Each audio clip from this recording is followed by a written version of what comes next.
आज की कहानी का नाम है सबसे बड़ा त्याग किसका, पति, प्रेमी या चोर।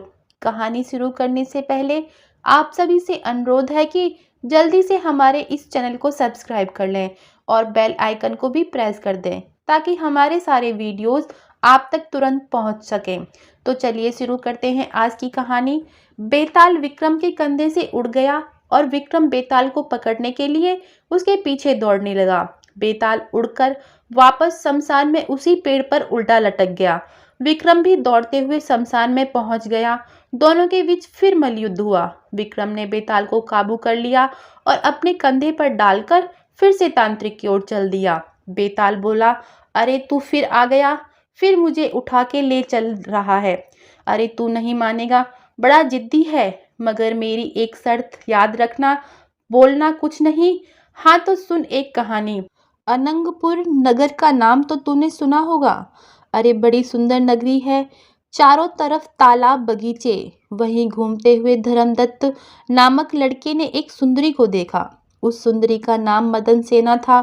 धर्मदत्त मदन सेना को देखकर इतना मोहित हो गया कि वो मदन सेना के पीछे पीछे चलने लगा। मदन सेना ने पूछा, मेरे पीछे पीछे क्यों आते हो? धर्मदत्त बोला, मैं तुम्हारे बिना जी नहीं सकता। अगर तुम मुझसे नहीं मिलोगी तो मैं इसी तरह पागलों की तरह तुम्हारा पीछा करता रहूंगा। मदन सेना बोली, तुम यहाँ से जाते हो या नहीं? मैं तुम्हारे पिताजी से तुम्हारी शिकायत कर दूंगी। धर्मदत्त बोला, कह दो, मैं किसी से नहीं डरता। मदन सेना बोली, देखो धर्म, ये बुरी बात है। धर्मदत्त बोला, देखो मदन सेना, मैं तुम्हें बहुत प्यार करता हूँ। मैं तुम्हारे बिना जी नहीं सकता। अगर तुम मुझे ना मिली तो मैं इस नदी में कूदकर आत्महत्या कर लूंगा। मदन सेना मुस्कुराकर बोली, आत्महत्या कर लोगे?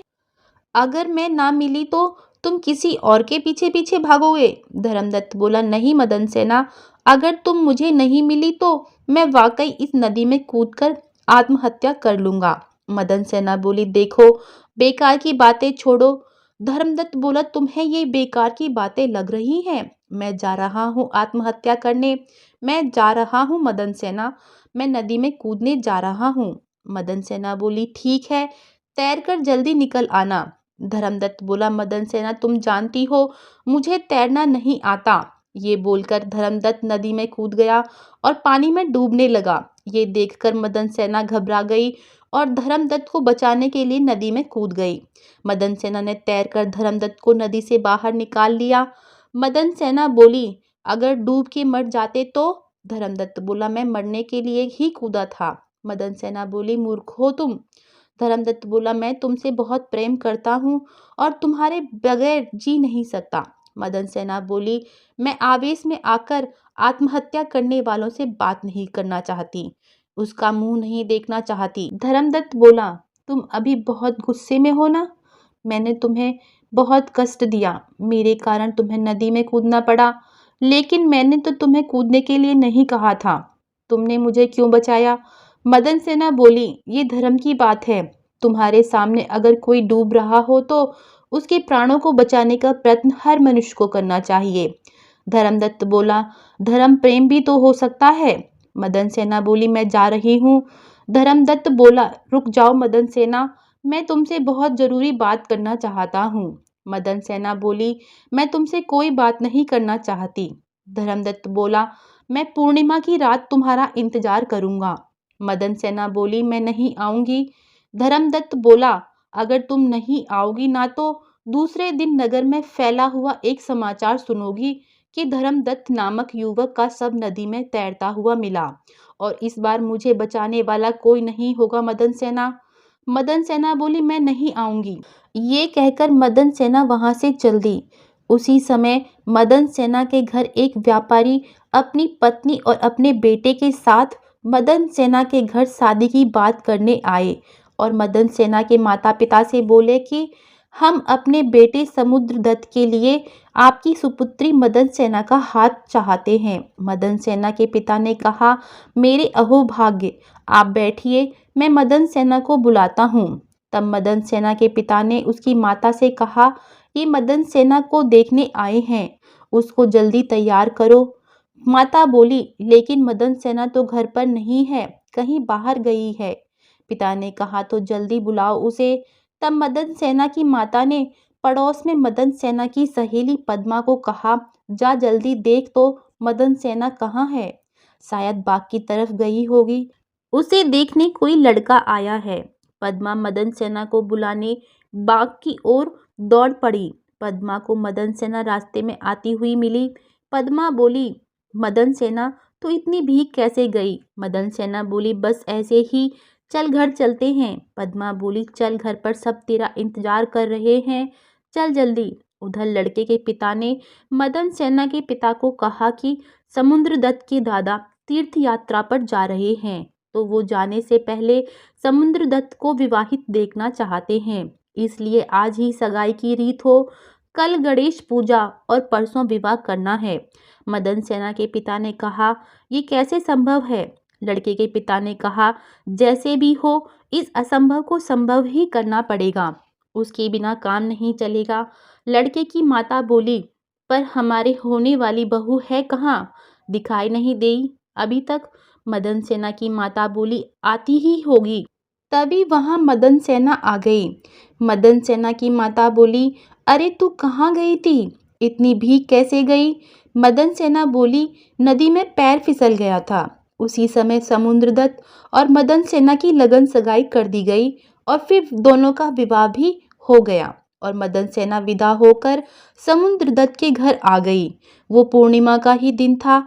जब रात हुई तो समीप ही दो चोर बहुत सारा धन चुराकर खुशी मना रहे थे। तभी उनमें से एक चोर बोला, अभी तो रात बाकी है, सुन मैंने एक जगह देखी है, आज ही शादी हुई है, बहू दहेज में काफी कुछ लाई होगी, चल चलते हैं। दूसरा चोर बोला, रहने दे यार, आज की रात के लिए इतना काफी है। पहला चोर बोला, अरे यार, आज की रात बहुत भाग्यशाली है, चल चल जल्दी चल। तब दोनों चोर समुद्रदत्त के घर चोरी करने पहुंच गए। चोरों ने कमरे में मदन सेना को सोते हुए पाया। उनमें से एक चोर मदन सेना को देखकर मोहित हो गया और एकटक मदन सेना को देखता रहा। दूसरा चोर उसके गहने उतारने लगा तो पहले चोर ने मना कर दिया। तभी वहां पर कुछ युवतियां आ गईं। चोर जल्दी से पलंग के पीछे छुप गए। उन युवतियों ने मदन सेना को जगाया। उनमें से एक बोली, तुम दुल्हन को खाने के लिए ले जाओ, जब तक मैं कमरों को फूलों से सजा देती हूँ। मदन सेना उनके साथ खाने के लिए चली गई और उनमें से एक फूलों की सजावट करने लगी। तभी उसकी नज़र चोरों पर पड़ी। वो जोर से चिल्लाई, चोर चोर। दोनों चोर अपनी जान बचाकर वहां से भाग खड़े हुए और एक सुरक्षित स्थान देखकर बैठ गए। मदन सेना पर मोहित हुआ चोर बोला, कितनी सुंदर थी वो लड़की, मैं तो देखता ही रह गया। दूसरा चोर बोला, तुम्हारी आंखें उसके चेहरे पर थीं, गहनों पे नहीं। पहला चोर बोला, मैं अब जल्द ही चोरी का काम छोड़ूंगा और ऐसी ही एक सुंदर लड़की से विवाह कर जीवन बिताऊंगा। उधर मदन सेना सुहाग रात पर ये सोचकर घबरा रही थी कि आज पूर्णिमा है, अगर मैं नहीं गई तो धर्मदत्त आत्महत्या कर लेगा। ऐसा सोचकर मदन सेना कमरे से बाहर की ओर चली। तभी उसका पति समुद्रदत्त कमरे में आ गया और मदन सेना से पूछा, क्या बात है, कहाँ जा रही हो। मदन सेना बोली, धर्मदत्त से मिलने। पति बोला, धर्मदत्त से मिलने, वो भी इस समय। मदन सेना बोली, हाँ, आज पूनम की रात है, आज ही बुलाया था उसने इसी समय। पति बोला, पागल हो गई हो तुम मदन सेना, तुम इस घर की बहू हो, मेरी पत्नी हो। मदन सेना बोली, मुझे जाने दीजिए, मुझे मत रोकिए, अगर आज की रात मैं उससे मिलने नहीं गई तो मैं अपने आप को जिंदगी भर क्षमा नहीं कर पाऊंगी। पति बोला, जान सकता हूँ कि ये धर्मदत्त कौन है, क्या संबंध है तुम्हारे उससे। मदन सेना बोली, मैं ये सब आपको बाद में बता दूंगी, मुझे जाने दीजिए, मुझे मत रोकिए। पति बोला, ठीक है, जाओ। मदन सेना धर्मदत्त से मिलने के लिए निकल गई। पति भी हाथ में तलवार लेकर अपनी पत्नी के पीछे पीछे चल दिया। रास्ते में मदन सेना को वही चोर मिला। चोर ने मदन सेना को रोक लिया और बोला, अरे दुल्हनिया, तुम यहाँ कैसे, पिया का घर छोड़ जंगल में किसके साथ मंगल करने जा रही हो। मदन सेना बोली, कौन हो तुम? चोर बोला, तुम्हारा प्रेमी। कब से तुम्हारे सपनों में डूबा हुआ हूँ। गजब है, इतना जल्दी सपना सच होगा, सोचा भी नहीं था। मदन सेना बोली, देखो मैं धर्मदत्त से मिलने जा रही हूँ। चोर बोला, अरे आज की रात मैं ही तुम्हारा धर्मदत्त। मदन सेना बोली, वो मेरा रास्ता देख रहा होगा। चोर बोला, हम भी तो तड़प रहे थे तुम्हारे बिना। मदन सेना बोली, अगर मैं नहीं जाऊंगी तो वो आत्महत्या कर लेगा। चोर बोला, अरे मरने दो उसे, मरता है तो। जब पति के घर से निकल ही आई हो तो क्या हम, क्या धर्मदत्त। मदन सेना बोली, देखो मैं अपने पति की आज्ञा से आई हूँ। चोर बोला, क्या? विवाह की पहली रात तुम्हारे पति ने जाने दिया तुम्हारे प्रेमी से मिलने? गजब है। मदन सेना बोली, मुझे जाने दो। चोर बोला, ठीक है, जब वो सब्र खाकर तुम्हारा रास्ता देख सकता है तो हम भी रुकते हैं तुम्हारे लिए, पर एक शर्त है, लौटते हुए तुम्हें नहीं छोड़ेंगे। मदन सेना बोली, मुझे सब स्वीकार है, मुझे जाने दो। चोर ने कहा, जाओ पर जल्दी लौट कर आना। मदन सेना वहां से चल दी। चोर भी मदन सेना के पीछे पीछे चल दिया। पति ये सब बातें छुप कर सुन रहा था। पति उन दोनों के पीछे पीछे चल दिया। मदन सेना धर्मदत्त के घर पहुंच गई और दरवाजा खटखटाया। धर्मदत्त ने दरवाजा खोला और मदन सेना घर के अंदर चली गई। चोर वहीं दरवाजे के पीछे छुपकर उनकी बातें सुनने लगा और मदन सेना का पति छुपकर घर की खिड़की से सब देखने लगा। धर्मदत्त बोला, मदन सेना, तुम, मुझे तो यकीन ही नहीं था कि तुम आओगी। मदन सेना बोली, मुझे भी डर था कहीं मैं ना आती तो तुम आत्महत्या ना कर लो। धर्मदत्त बोला, लेकिन तुम इतनी सज धज के, इतने आभूषण पहनकर आई हो, तुम्हें आते समय डर नहीं लगा? और ये क्या, तुम्हारी मांग में सिंदूर? मदन सेना बोली, आज मेरा विवाह हो गया धर्मदत्त। धर्मदत्त बोला, क्या आज ही तुम्हारा विवाह हो गया और तुम अपने पति को छोड़कर यहाँ चली आई? मदन सेना बोली, मैं अपने पति से कहकर आई हूँ। धर्मदत्त बोला, उसने तुम्हें रोका नहीं? नहीं मदन सेना, ये बहुत बड़ा पाप है। मैं तुम्हारे सामने हाथ जोड़कर विनती करता हूँ कि तुम अपने घर चली जाओ। मदन सेना बोली, तुम मुझसे कुछ कहना चाहते थे ना? धर्मदत्त बोला, हाँ, जो मैं कहना चाहता था अब उसका कोई अर्थ नहीं रहा, क्योंकि अब तुम विवाहित हो। उस चीज को मन में लाना भी बहुत बड़ा पाप है। मदन सेना, मैं तुम्हारे सामने हाथ जोड़कर विनती करता हूँ कि तुम यहाँ से चली जाओ। मदन सेना वहां से चली गई और जिस जगह चोर मिला था वहां चोर के पास पहुंच गई। चोर बोला, दुल्हनिया आ गई? गजब है, इस संसार में ये भी हो सकता है कि पति अपनी पत्नी पर ऐसा विश्वास करे कि विवाह की पहली रात वो उसे अकेला घर से बाहर जाने दे। वो बावला प्रेमी सिर्फ ये देखकर कि तुम किसी और की बिहाता पत्नी हो, ये कहकर चोर हंसने लगा और फिर बोला, गजब है, हम तो ठहरे चोर, जन्म जन्म के पापी।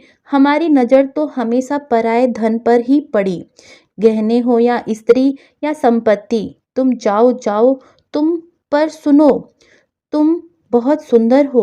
ये कहकर चोर फिर हंसने लगा और फिर बोला, पर गजब है, तुम्हें देखकर मन में जो पाप जागा था वो तुम्हें देखकर ही मिट गया। जाओ, सदा सुखी रहो। मदन सेना वहां से अपने पति के घर की ओर चल दी। रास्ते में उसके पति ने उसे पुकारा तो वो रुक गई और पति को देखकर बोली, आप हमारे पीछे पीछे आ रहे थे? पति बोला, हाँ, पर मैं क्या सोचकर घर से चला था।